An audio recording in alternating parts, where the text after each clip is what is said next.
Thank you, Toastmaster. Good morning, my fellow Toastmasters. Good morning. See, if I ask you to guess, what percentage of people regret not taking enough chances in their life? What would you guess? Anyone? 100. Wow, that's a little too high. More than 80% of people regret not taking enough chances in their life. More than 80%. That's a big number. And you know why? It's because of the fear of failure. So fear of failure prevents people from taking chances in their life. But that, I can assure you, is not going to be my regret as I get older. Because I have the habit of taking chances and failing again and again. So today, I'm going to share a few of the failures. Not because I fell, but because I got up myself, I moved on, learned something from that, and that made my decisions better later on in life.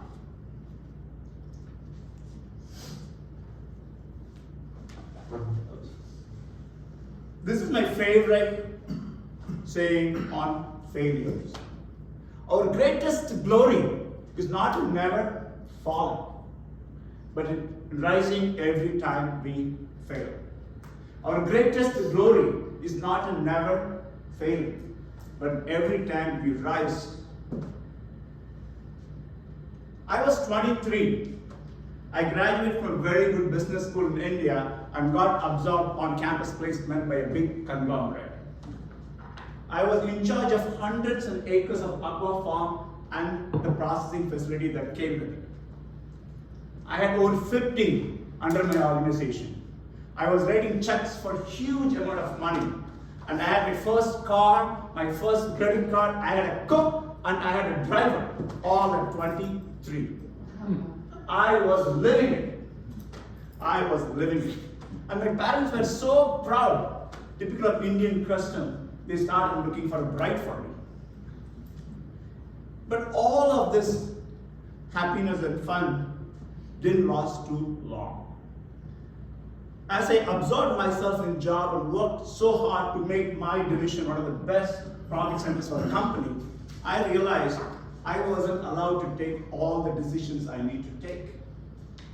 Most of the decisions were made at the corporate office hundreds of miles away. And that just frustrated me because I am responsible for the profitability of the division. And we are dealing with livestock here. We can't afford to wait for days to make a decision. And in those days, back in the early 90s, long distance call was super expensive in India. And we didn't have any emails. So most of the communication happened through snail mail. But unfortunately, the senior management came from industrial and engineering background, and those guys liked their process and control, and I hated it. I tried to fight it, but it wasn't going anywhere, so I quit. Yes. What did I do? I quit. Not only I quit, with the money I saved, I went and leased a few acres of land and became a shrimp farmer. So from a car, a cook, a driver, I moved into this. It may look fancy, but it was hard work. Not only that, there is no flushable toilet, there is no running water, and the closest town was like miles and miles away. But I loved it because it was my own, and nobody was telling me around as to what I should do. So we had our first crop and it was coming very, very well. Within a few months, the harvest was looking good. And if all goes well, I will double my money in only 6 months. Double my money in 6 months. I was ecstatic. But it wasn't meant to be. Around that time, there was so much intense farming happening, shrimp farming happening in India. There was a very devastating bacterial attack. And within a matter of few weeks, the entire crop from Vizag to all the way down to Ramanathpuram got wiped out. Doesn't matter whether you're big or small. And I got wiped out. So at 25, I was broke, I was without a job, and I had to move back with my parents. One of my lowest points in my life. But that taught me this. Hard work is vital. Hard work is vital. But effort alone cannot cure what you cannot control. And it is so true. If you look at the multinationals that deal with produce and livestock, most of them don't produce much at all. They just source them from across the globe, from these small farmers who take all the risk. So this was the lesson. And from that day on, when I get into a business, I always make sure we have some control over the most important things. Fast forward, it's 2001, and we are in Silicon Valley. I saw the tech bubble in the late 90s and early 2000s, but I stayed away from it. Because I knew what a bubble was, what a market, frothy market is. But by 2001, the valuations have started to become attractive. And I was itching to get into the market. And one day I picked up a copy of Fortune magazine. And on the front page it said, 5 stocks for the next decade. What did it say? 5 stocks for the next decade. I immersed myself in the article and I thought, I know the market has been coming down, the valuation look attractive. And here the Fortune magazine is talking about 5 stocks that we cannot miss. So I thought, what the hell? So I had what the little savings I had, I split into 3 and bought 3 stocks. I bought 3 stocks. I bought Global Crossing, Exodus, and Enron. Global Crossing, Exodus, and Enron. Any guess what happened? Within the next 12 months, all 3 went bankrupt. They all went bankrupt. And they lost over $40 billion in market cap. So you start to wonder, this was Fortune magazine talking about the stocks for the next 10 years. And they still went bankrupt. So that experience and subsequent my interaction with media taught me that most of the articles are placed with the motivation, with the intention behind it. There's always intention behind it. And they expect the readers to mold their mind. So for that experience taught me that you never make a decision based on an article. You dig deeper. So today, whether it is Wall Street Journal or Bloomberg or Investors Business Daily, I do my own homework before I put my money to work. And now it's 2014. We are in Jacksonville, Florida. We have been here for a few years. We have started some businesses and we are doing very well. I always wanted to own an Indian restaurant. I don't know why. I always wanted to own an Indian restaurant. So I've told a few of my friends that I would be interested in opening one or maybe buying someone out. So in 2014, I got a call from a friend of mine saying, hey Shankar, you know, I've owned this place for a few years.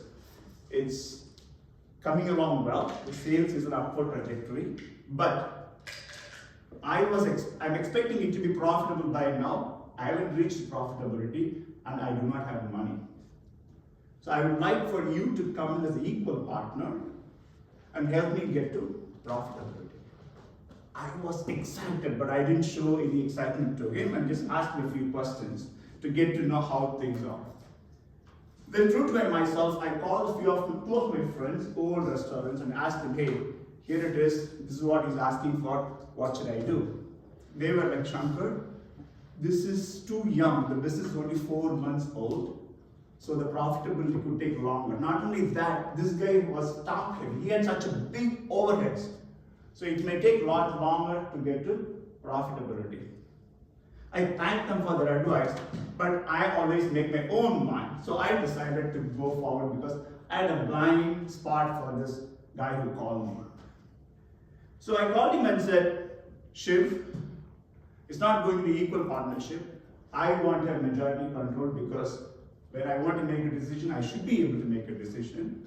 And two, I will give you $200,000. $200,000. And we have to become profitable before that money runs out. If not, we are out. And he agreed. So we became partners. Once I'm in, I'm all in. I did a grand reopening. I made 3 very influential women come and do the ribbon cutting for me. It's me and my wife on one side, and then my partner on the other side with his wife, and 3 influential Indian women came and did the ribbon cutting for me. I made sure the media was there to talk about us. And from that day on, I started spending heavily on social media to pick up sales and visibility. But the sales remained flat. It wouldn't go anywhere. And month after month, we kept losing money. And we were getting close to exhausting all my initial commitment. But then my partner came up to me and pleaded for a few more months of runway to give the last push. And I said yes and committed another $50,000. So all in, I had $250,000 into the business. And it was Super Bowl of 2015. I was in California. I had gone there to see a friend. And my wife calls me and I pick up the phone. And she said, honey, when you come back, you have 2 options with you. 1, you shut the place down. 2, I'm out of this house. Shut the place down or I am moving out. I was like, what happened here? And she explained what happened. So what has happened was, we were so visible, we are very well known in town. My phone book has more than 4,000 contacts, so we know a lot of people in town. So what would happen is people would go there, they would enjoy a nice meal, or a crappy meal, and then they would send us some feedback as to how things were. And that day, it looks like someone sent a text to her, and she was done. She said, we are not only losing so much money, I have to put up with this shit. And I said, yes, ma'am. So when I flew back, I walked into the restaurant and basically said, Shiv, this is it. This is it, my friend. And we locked up the door. And between us, we lost close to $500,000. $500,000. But it was not the money that bothered me. You can always make it somewhere else. What bothered me was, my partner had no business experience before. So he shut himself down. He took it so personal. He wouldn't talk to anybody for another 7, 8 years. And that just broke my heart. So that taught me this lesson. Trust not a man to do a task he has not learned. Lest you share in this misfortune. It is so true. It is so true that when you are looking for a business partner, always find someone with some business experience. It works out much, much better. How are we doing on the timing? Almost 14 minutes. Okay. I want to make sure I use 15 minutes to address them.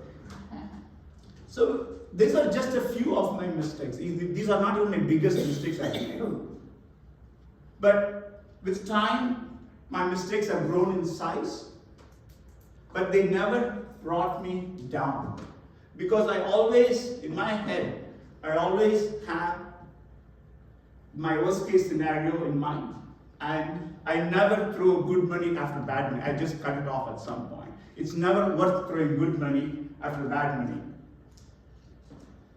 So I'm sure as I move forward, I'm going to take bigger risks and even have bigger failures. But I will fail with fortitude. But these days, I try to remember Warren Buffett's famous quote. It's good to learn from your mistakes, But it is better and cheaper to learn from others' mistakes. It's better and cheaper to learn from others' mistakes. So here is my ask to you all today. Here is my ask. Do not be in the 70%. Take chances. It's okay to fail, but make sure you rise up and move forward. Because this is the only chance you have. You have only one chance to live your life. Only one chance to live your life. Live fully. Thank you. Wow.